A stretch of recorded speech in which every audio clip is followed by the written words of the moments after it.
بسم اللہ الرحمن الرحیم۔ حضرت عبداللہ بن دینار رحمۃ اللہ علیہ حضرت عبداللہ بن عمر رضی اللہ عنہ سے روایت کرتے ہیں کہ ایک مرتبہ مکہ مکرمہ کے راستے میں عبداللہ بن عمر سے ایک دیہاتی کی ملاقات ہو گئی۔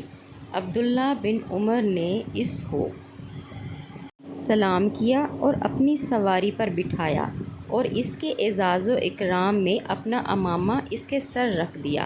حضرت عبداللہ بن دینار کہتے ہیں، ہم حضرت عبداللہ بن عمر سے کہنے لگے، حضرت آپ نے اتنی زحمت کیوں کی؟